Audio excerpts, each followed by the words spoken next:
Hi everyone, welcome to my channel education file. और आज हम पढ़ते हैं defence mechanism and conflict management के बारे में। तो ये पर्टिकुलर टॉपिक है एमिट्स के psychology of learning and development से। बेसिकली ये टॉपिक है सिगमंड फ्रॉइड की साइको एनालिसिस थ्योरी से कि किस तरह से हमारा जो ईगो है, जब वो इड इम्पल्सेज को रोकने के लिए जो भी चीज़ें करता है उसको कहते हैं डिफेंस मैकेनिज्म, है ना। कि जो भी कॉन्फ्लिक्ट और ऑलरेडी होने वाले हैं उसको किस तरह से हमारा ईगो कंट्रोल करता है, जो भी अनएक्सेप्टेबल जो भी इड इम्पल्सेज हैं उनको एक तरह से एक्सेप्टेड बिहेवियर्स में चेंज कर देता है। ठीक है, तो उसी को क्या कहते हैं, बेसिकली डिफेंस मैकेनिज्म कहते हैं। तो ये साइकोलॉजी के टॉपिक्स में सभी में आई थिंक बीएड में भी हो सकता है, एमएड में तो है ही ये। तो जल्दी से इसके बारे में पढ़ते हैं, बहुत सिंपल सा टॉपिक है ये।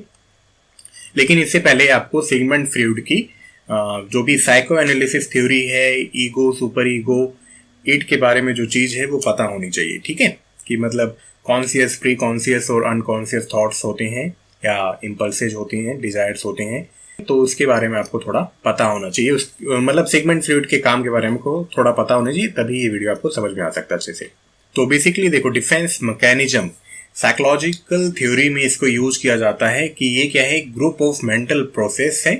ठीक है, जो कि माइंड को एक कॉम्प्रोमाइज सॉल्यूशन तक ले जाने में हेल्प करते हैं ताकि वो कॉन्फ्लिक्ट से बच सके। ठीक है, और सिंपली इसको आप ऐसे समझ सकते हो कि ये क्या है बेसिकली, कि ऐसी सिचुएशंस या ऐसी सिचुएशंस क्रिएट होती हैं ताकि हम एंजाइटी को कोप कर सकें, टैकल कर सकें। ठीक है, तो इसको कहते हैं डिफेंस मैकेनिज्म और इसमें ईगो का बहुत बड़ा रोल है। अगली स्लाइड पे पढ़ेंगे। तो इसके बारे में बात कही थी सिगमंड फ्रॉइड ने अपने पेपर में, जिसका नाम था द न्यूरो साइकोसिस ऑफ डिफेंस। 1894 में आया था ये पेपर। ठीक है, तो उसमें डिफेंस मैकेनिज्म के बारे में बताया था सिगमंड फ्रॉइड ने। तो इसमें देखो अब होता क्या है, डिफेंस मैकेनिज्म बेसिकली है क्या, कि जो भी ईड की इम्पल्सेज हैं उसको किस तरह से ईगो कंट्रोल करता है। बेसिकली यही है, हमारे ईड में या हमारे अनकॉन्शियस माइंड में बहुत सारे थॉट्स हैं। आप कह सकते हो 70 to 80% या 90% थॉट्स हैं। जो भी हम दिखते हैं उससे ज़्यादा हमारे माइंड में ऑलरेडी बहुत सारे थॉट्स हैं जो कि ईड में है। ठीक है, मतलब कि सेक्सुअल डिजायर, वायलेंस, फियर, ऐसी चीज़ें हैं जो कि सिचुएशंस आने पे बाहर आना चाहते हैं, लेकिन वो सोसाइटी के अकॉर्डिंग, सुपर ईगो के अकॉर्डिंग, जो भी मोरल चीजें हमने सोसाइटी से सीखी हैं वो उसके अकॉर्डिंग सही नहीं है। ठीक है, तो यहाँ पे जो भी इड की इम्पल्सेज बाहर आना चाहती हैं उसको ईगो किस तरह से कंट्रोल करता है कि वो बाहर ना आए, वही है डिफेंस मैकेनिज्म। फ्रॉइड ने और क्या कहा कि एंजाइटी होती है, एंजाइटी बेसिकली है क्या, टेंशन, वरी, नर्वसनेस, कि जब एंजाइटी होती है और ईगो के लिए उसको इड इम्पल्स को कंट्रोल कर पाना पॉसिबल नहीं है या वो नहीं कर पा रही है, इसीलिए एंजाइटी होती है। सपोज हम कोई काम करना चाहते हैं या कहीं जाना चाहते हैं या ऐसी चीज करना चाहते हैं जो कि हम नहीं कर पा रहे हैं, तो सिंपल सी बात है, एंजाइटी होने लगेगी हमें, है ना, टेंशन होने लगेगी, वरी होने लगेगा या बहुत ज्यादा हम नर्वस हो जाएंगे। तो यहाँ पे जो एंजाइटी है वो ईगो को सिग्नल करती है कि भाई चीज़ें हाथ से बाहर जा रही हैं, आउट ऑफ हैंड जा रही हैं, और ये चीज़ें रियलिटी में या रियल सिचुएशंस में बाहर नहीं आनी चाहिए क्योंकि वो मोरल रूप से, नैतिकता के आधार पे सही नहीं है। ठीक है, तो वहाँ पे ईगो क्या करता है, ईगो कुछ ऐसे मैकेनिज्म्स का यूज करता है ताकि एंजाइटी को रिड्यूस किया जा सके। क्लियर है, और इन्हीं को कहते हैं डिफेंस मैकेनिज्म। मतलब वो आइसबर्ग वाली चीजें याद है ना, कि यहाँ पे ईगो होता है, इतने में सुपर ईगो या ये ईड है। ठीक है, तो ईड की जो भी चीजें हैं बाहर आना चाहती हैं, ईगो इनको कंट्रोल करता है कि भाई नहीं आना है क्योंकि मोरल रूप से सही नहीं, जो कि हमने सुपर ईगो में हमने सीखा है अपनी सोसाइटी, अपने टीचर्स, अपने पेरेंट्स के द्वारा। ठीक है, तो यहाँ पे जो भी चीजें ईगो करता है कि इड इम्पल्सेज बाहर ना आ सके, उन्हीं को कहते हैं डिफेंस मैकेनिज्म। ये वीडियो तभी आपको समझ में आएगा जब आपने ईगो, सुपर ईगो, इड के बेस पे पर्सनैलिटी को पढ़ा होगा सिगमंड फ्रॉइड के नजरिए से। मतलब वो चीजें इन्होंने ही बताई थी बेसिकली। तो इसके लिए कुछ डिफेंस मैकेनिज्म दिए थे कि बेसिकली ईगो करता क्या है। तो ईगो करता है repression, rationalisation, displacement, projection and regression. तो ये 5 बताए थे सिगमंड फ्रॉइड ने। बाद में इनकी बेटी ने 10 या उससे भी ज़्यादा डिफेंस मैकेनिज्म्स के बारे में बताया। तो हम इनके पढ़ते हैं सिंपली। पहला है रिप्रेशन। तो रिप्रेशन क्या है कि जो भी अनप्लीजेंट इम्पल्सेज हैं, इमोशंस हैं, उसको हम भूलना चाहते हैं, ब्लॉक करना चाहते हैं। ठीक है, ईगो के जरिए ये चीजें होती हैं कि भाई जिससे दिक्कत हो रही है उसको भूल जाओ, उसको ब्लॉक कर दो, उसको अंदर आने ही ना दो। तो इससे क्या है, एंजाइटी तो कम हो जाती है, टेंशन कम हो जाता है, हम काम हो जाते हैं स्टार्टिंग में। लेकिन ये माना गया है कि आने वाली लाइफ में या लेटर लाइफ में क्या होता है, जो भी दबी हुई फीलिंग्स हैं वो और ज़्यादा अनप्लीजेंट स्टेट में बाहर आती हैं फ्यूचर में। ठीक है, तो रिप्रेशन लॉन्ग टर्म के लिए अच्छा नहीं है। मतलब जो भी थॉट्स है ना, उनको बहुत ज़्यादा दबा के नहीं रखना चाहिए। तो इसके एग्जाम्पल क्या है, बेसिकली इसका एग्जाम्पल ये है कि सपोज करो एक बच्चा अपने पेरेंट्स से या अपने पीयर से बहुत ही ज़्यादा अब्यूज़ होता है, बहुत ही ज़्यादा उसको बुलिंग होती है, तो हो सकता है वो इस चीज़ को भूल जाए विद द टाइम, क्योंकि जो अब्यूज़ वाली चीज़ें हो सकती हैं वो इड में चली जाए, है ना। लेकिन उसके लिए रिलेशनशिप बनाना हो सकता है लाइफ में प्रॉब्लमैटिक हो जाए। क्यों? क्योंकि उसके अंदर इड में कहीं ना कहीं वो बात है कि भाई रिलेशनशिप होगी, पीयर होंगे, माँ बाप होंगे, या जो भी रिश्ते होंगे, हो सकता है उससे मुझे दिक्कत हो। ओके, तो यही है। दूसरा क्या है कि हो सकता है कोई इंडिविजुअल चाइल्डहुड में किसी स्पाइडर के द्वारा काटा गया हो, या किसी स्पाइडर ने उसको काटा हो और वो ये चीज़, पर्टिकुलर चीज़ भूल गया, लेकिन वो लेटर लाइफ में हो सकता है स्पाइडर से डरने लगे। उसे कॉन्शियस स्टेट में वो चीज़ें नहीं है, लेकिन क्योंकि उसकी लाइफ में ये चीज़ें हुई हैं वो भूल चुका है उस चीज़ों को, लेकिन हो सकता है लेटर लाइफ में वो पर्टिकुलर स्पाइडर से डरे। चलो, देन है रैशनलाइजेशन। तो रैशनलाइजेशन बेसिकली क्या है कि जो भी इमोरल चीज आपने करी है उसको जस्टिफाई करने लगो, जो भी अनएक्सेप्टेबल बिहेवियर उसको जस्टिफाई करने लगो कि मैंने तो ठीक किया था यार, मेरी गलती नहीं है ये। तो बेसिकली इसमें होता क्या है कि जो भी सेल्फ स्टीम है, हमारी सेल्फ रिस्पेक्ट है, उसको बचाना चाहते हैं।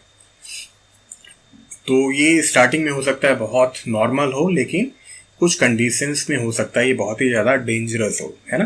कि किसी ने थप्पड़ मार दिया, किसी ने वायलेंस कर दिया और मैं इसको जस्टिफाई करूँ। सपोज मैंने किसी को थप्पड़ मार दिया और किसी को गाली गलौज कर दी और मैं उसको जस्टिफाई कर रहा हूँ कि ऐसी ऐसी सिचुएशन थी इसलिए मैंने ऐसा किया, है ना। हो सकता है शुरू में तो ठीक हो, लेकिन लाइफ में क्या है, फिर उसी की आदत पड़ जाएगी, तो लेटर लाइफ में वो चीज़ें अच्छी नहीं है। इसका एग्जाम्पल बुक्स में या ऑनलाइन ऐसे दे रखा है कि कोई इंसान है, वो पूरा का पूरा केक खा लेता है। ठीक है, पूरा केक खा लेता है, सपोज 2-3 किलो का है या 1 किलो का है, और वो उसका रीजन ये देता है कि भाई गर्मी बहुत है इसलिए मैंने खा लिया। अब ये है तो इमोरल, है ना, अनएक्सेप्टेबल बिहेवियर है, क्योंकि घर में हो सकता है और भी ज़्यादा लोग हो, लेकिन उसने केक खाने के बाद जो भी रीजन दिया वो क्या है, उसको छुपाना चाहता है कि मैंने जो भी किया है ठीक है भाई। चलो, देन क्या है कि ब्लेमिंग ऑफ इंस्ट्रक्टर, कि जो भी टीचर है, कई बच्चे आपने सुना होगा उसको दोष देते हैं कि नकल नहीं मारने दी इसलिए मैं फेल हो गया, अपनी गलती नहीं मानते हैं कि मैं पढ़ा ही नहीं हूँ, है ना। तो जो भी इमोरल अनएक्सेप्टेबल बिहेवियर है उसको जस्टिफाई करने लगते हैं कि ठीक है यार मैंने तो ठीक किया, दूसरे में ही गलती थी। तो ये है रैशनलाइजेशन। देन है डिस्प्लेसमेंट। तो डिस्प्लेसमेंट बेसिकली क्या है, एंगर के लिए ज़्यादा यूज होता है कि जो भी एंगर है, एंजाइटी है, उसको हम किसी और चीज़ पे ट्रांसफ़र कर देते हैं। सिंपल सा एग्जांपल है कि अगर आपको अपने बॉस पे या किसी भी इंसान पे गुस्सा है, तो हम घर जाके अपने बच्चों को मारेंगे या डॉग्स को किक करेंगे, अब किचन में कोई प्लेट तोड़ेंगे। तो ये एग्जांपल है डिस्प्लेसमेंट का, कि जो भी एंजाइटी वाली सिचुएशन है उसको हम ट्रांसफ़र कर देंगे। बहुत सिंपल है, अच्छे से सुनते जाना। देन है प्रोजेक्शन। तो प्रोजेक्शन में क्या है, जो भी अनएक्सेप्टेबल इम्पल्स है जो उसको दूसरे पे थोप देना। इसमें क्या है कि एक मदर है जो कि अपनी बेटी को डांटती है कि तुम इंटरप्ट करिए मुझे, लेकिन रियलिटी में क्या है, वही अपनी बेटी को इंटरप्ट करती है। तो इसमें क्या है, प्रोजेक्शन, कि जो भी अपनी चीज़ है ना, अपना दोष दूसरे पे डाल देना कि भाई मैंने नहीं किया, तूने ही किया है ना। तो ये क्या है, प्रोजेक्शन।